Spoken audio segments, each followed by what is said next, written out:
A emigración mariña a América deixou a súa pegada nas edificacións indianas e nas obras filantrópicas que construíu o regreso á súa terra natal. A maior concentración de vivendas de estilo colonial en Galicia encóntrase en Ribadeo tanto na zona urbana como na rural. A ruta das parroquias levarános a coñecer parte deste legado repartido polo concello. O itinerario comeza na Granxa Escola, que leva o nome do seu mecenas, Pedro Murias, emigrado a Cuba. O centro segue dedicado, como el dispuxo, á capacitación agropecuaria. A súa posta en marcha contribuíu á modernización do agro galego nas décadas dos anos 20 e 30 do século XX.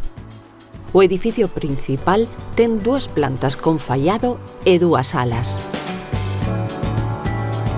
A familia de Pedro Murias promoveu a construción desta sobria vivenda, coñecida como Casa de San Xulián, de planta cadrada e 2 alturas, só dispón de elementos decorativos na súa cornixa. En Rinlo, Inocencio Aguiar decidiu construir en 1912 esta vivenda. Na parte máis alta da chamada Casa de Don Inocencio, o seu propietario custeou a instalación do primeiro faro guía privado da costa cantábrica. Na parroquia da Devesa, os indianos levantaron varios inmobles.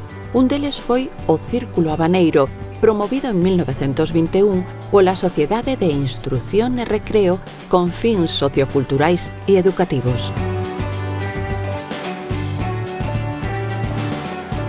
Tamén na Devesa destaca a Casa Torre de Maseda, construída no ano 1924 por mandato de Ramón Maseda Villamil. Como na maioría das vivendas indianas, no xardín sobresae unha palmeira que convive con outras especies exóticas e autóctonas. O legado indiano pertencen, ademais de medio cento de casas, numerosas escolas e un cemiterio, o da Devesa, no que foi soterrado o benfeitor Pedro Murias. No lugar de Vilandriz, en 1926, foi construída Casa Pancracio.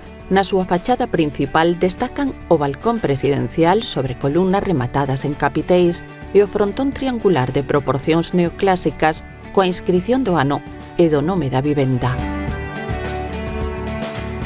A esta sinxela casa labrega, que data do 1830, incorporouse ornamentación propia do estilo colonial.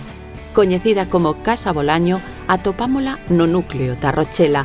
Tamén está incluída na Ruta dos Indianos polas parroquias de Ribadeo.